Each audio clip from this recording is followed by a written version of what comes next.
All right. Congratulations are in order. Oh, thank you. You Yes. have a baby boy. I know, you're right. Thank you so much. Thank you. If you like to keep your private life private, and I agree with you 100%, but I will tell you publicly that it is the greatest thing you have ever done. Yeah, you enjoy the most. And you were a child actor, and why is it so important for you to keep that private? Sure. You've been in this business for so long. Yeah, I mean, first of all, just thank you, and I really do appreciate you asking after him, and your well wishes mean a lot to me. They do, but you know, being in the public eye for me is like a great thing. It allows me to do what I love to do, which is act in movies and stuff. But it's like a choice I made. You know, I decided to have a career in show business, and so I'm in the public eye, and people know my name and know my face, and that has its upsides and honestly some downsides. My son, he's just a baby, you know, right. So he hasn't made the choice to be in the public eye, and that's a choice that I would like him to be able to make when he's older, you know, when he can think about these kinds of things and make that decision for himself. And so for now, I just, you know, I'm, guess a protective dad, and I just want to protect his privacy, and you know. Yeah, it's awesome.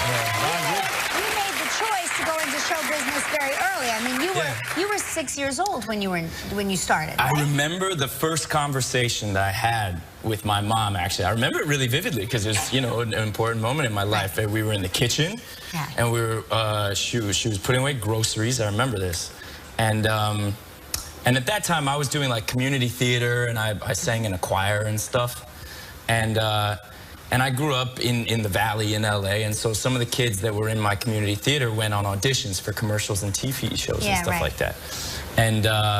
And so she asked, because one of their managers asked if I wanted to go on auditions and stuff. She said, would you want to do that? Would you want to go on auditions to be in commercials and TV shows and stuff like that? And I was like, yeah, I would like to do that, you know?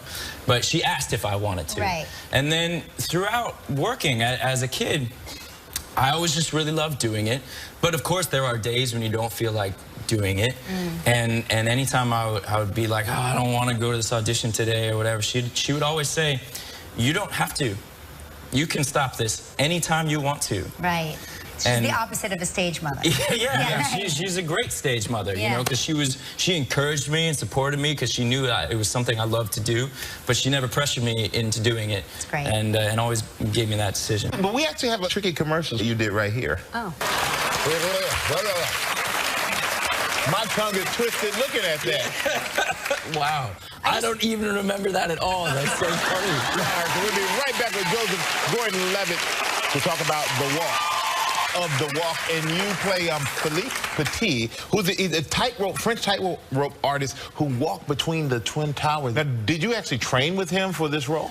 He insisted that he be the one to teach me, And, no kidding. And what's funny was, you know, some people are really good at something, but they're not necessarily good at teaching that thing. He was a great teacher. And it's because I think he's such a positive thinker.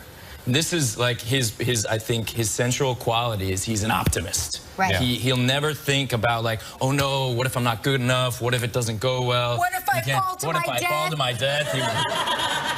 He won't think about that. It's all about, you know, just staying positive and keeping focus on it working.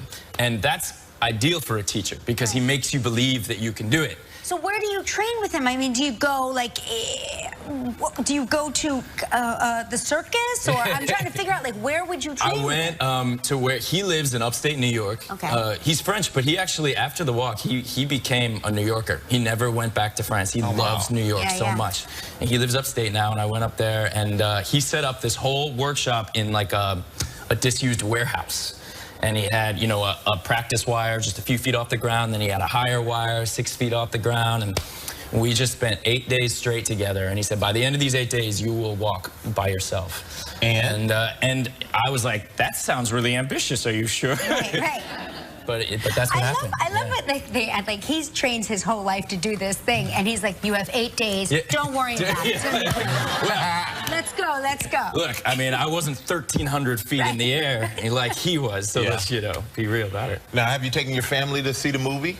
Yeah, actually, when I first got to see the movie in 3D, I brought my parents, and My dad is scared of heights. Ooh. Oh my God. My dad, like, if you're in a tall-ish building, he doesn't want to stand by the window. You know? Yeah, I don't like, blame him. And so when we were watching the movie, you know, you could hear my dad go like, oh.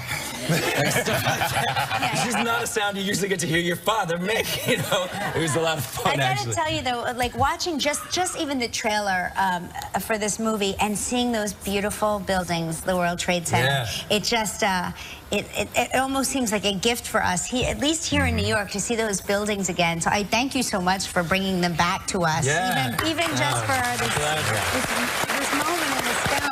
Well, that's one of my favorite parts.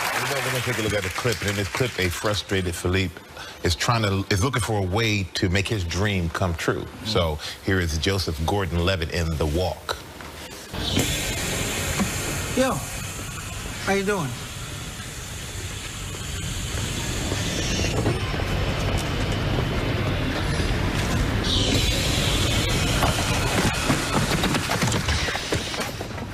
Stairs going up. Go back to the hotel. If I'm not back in 5 hours, look for me at the police station. The movie is The Walk. It opened in IMAX theaters